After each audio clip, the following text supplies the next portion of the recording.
Good morning, everybody. Welcome to today's reading the Red this Thursday morning. And it's rather miserable out there, a bit damp, not cold, but a little bit miserable. Maybe it will brighten up. Mark chapter 7 and verse 27.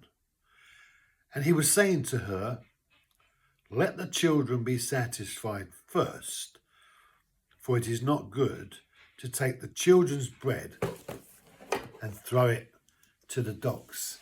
Let the children be satisfied first.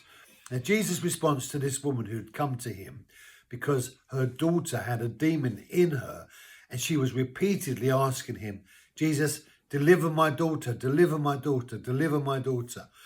And he responds in the way that he did. He'd previously said that he wanted to have a bit of time on his own, and he was not wanting to be bothered by all the crowds. And so he was in a house hoping to get, some rest. And here the woman turns up and again makes demands of him. Deliver my daughter from the demon, deliver my daughter from the demon. And his response in the natural would appear to be a little bit offish, really, because it kind of separates Gentiles from Jews.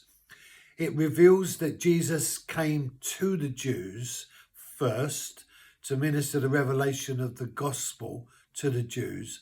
They rejected it, but that's why he came. And so there's this sort of them and us kind of idea. And this tension that Jesus would, in effect, not positively respond to this woman has led some to see a kind of an exclusion of certain types of people in favour of another type of people. But Jesus, I believe, was here operating. Partly he was tired, but partly he is drawing out from this woman something that perhaps needed to be drawn out of her. And as the story builds up, we get a little kind of insight into what those factors are. But just using the words today, he says, let the children be satisfied first. He's talking about Israel. Why are you making demands on me? For it is not good to take the children's bread and throw it to the dogs. And what would appear to be a derogatory statement regarding a particular nation, that you're the dogs, as it were. You don't take the children's bread, that's the children, God's children, and give it to the dogs. You're not going to.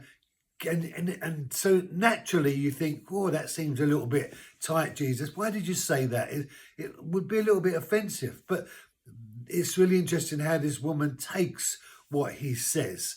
And that's what desperation does. It enables you to really not get so caught up in the obvious that's coming at you, but your need is so great that the only focus you have is a desire to have your need met. And that's really like an intercessory of prayer. When you are sincerely committed to a task, nothing else matters. You're passionate about something, nothing else matters. And, we need to be Christians who are committed to the kingdom of God, where in effect God's will be done and nothing else matters. I believe that we see some different things happening in the next few verses, but don't see Jesus in this situation where he's saying to her, look, I'm fobbing you off, because I believe he is building something in the woman that will enable her to get exactly what she's come for.